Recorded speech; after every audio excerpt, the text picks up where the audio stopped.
So how would you say that has it been a week since we met? Mm-hmm. Yeah. How would you say it's gone? It's fine. Like, I think last time I told you, like, I've figured out my own techniques in order to make sure I don't slip back into feelings of, I don't know, I guess I compete with boredom now.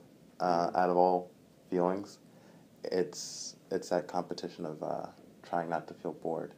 Mm-hmm. Other than that, though, I don't really have any complaints. So, what's that like, competing with boredom? It's not really that big of a deal. Like, I don't have that many complaints. Mm-hmm. How do you compete or defeat it? Or? Well, okay. So I have these certain. I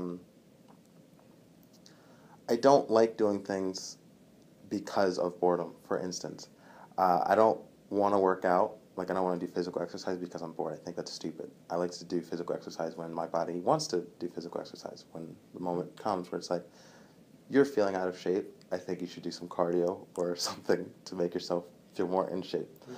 Mm-hmm. And that's kind of like the way I like to behave in all regards. Like, I don't like to listen to music until I need, the music to make me feel a certain way. And none of these things that I do, I don't eat out of boredom, I don't watch movies out of boredom. All of it is to stimulate my mind in some way.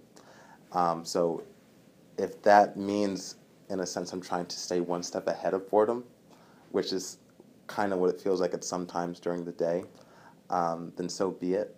But, like, the experience that I had in Newark, as I've described to you a couple of times, with the processes of gathering information and it ending with that day on the balcony where I'm, like, standing out naked, that was something that was, like, in me for a very long time. I always felt like, and my mom used the word superiority complex, or she didn't say superiority complex, but she said, feeling superior. Yeah. I've always felt that I didn't get the recognition that I deserved in high school. I always felt that I was, like, more intelligent, more well-spoken, better looking than the people who were getting the things that I wanted, and i.e., like, attractive females, notoriety, recognition, stuff like that. And I was always confused by this. I was always wondering why I wasn't getting the rewards that these people were getting. Mm-hmm. And over the course of the 3 months in Newark, I did my own research and found that, like,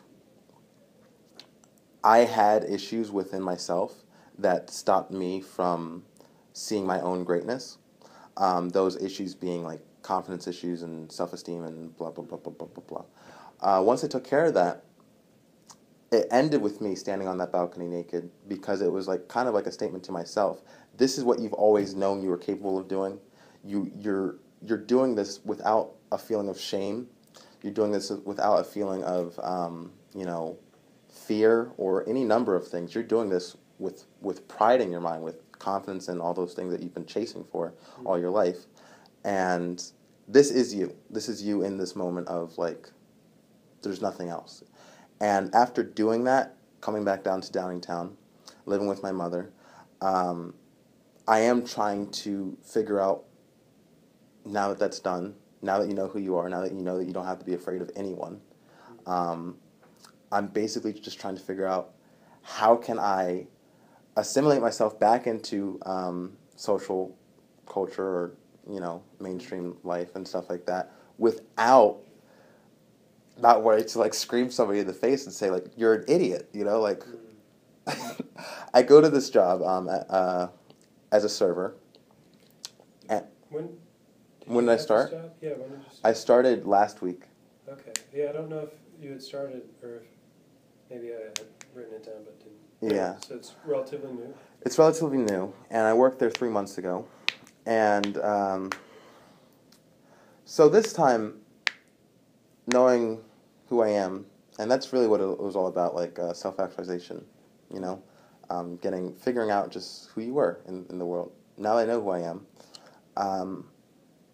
It's different for me, because my goals are kind of like, it's almost as if I don't have a goal anymore.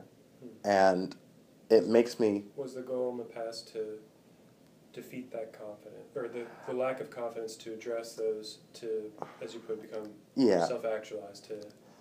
I always thought I wanted to be a famous actor because it suited my high-minded self, or like who I thought I could be or should be or stuff like that. Like I always picture myself as like some Oscar-winning famous guy who had like $1 million and like everything that he wanted. I thought that was my projection of myself in the future.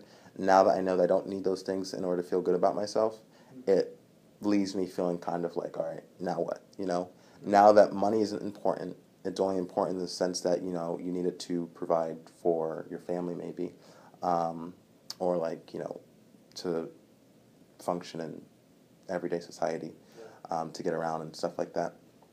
Now that money isn't as important, now that fame is stupid, you know, rewards like such as like an Oscar or like a Pulitzer Prize for like, you know, writing something.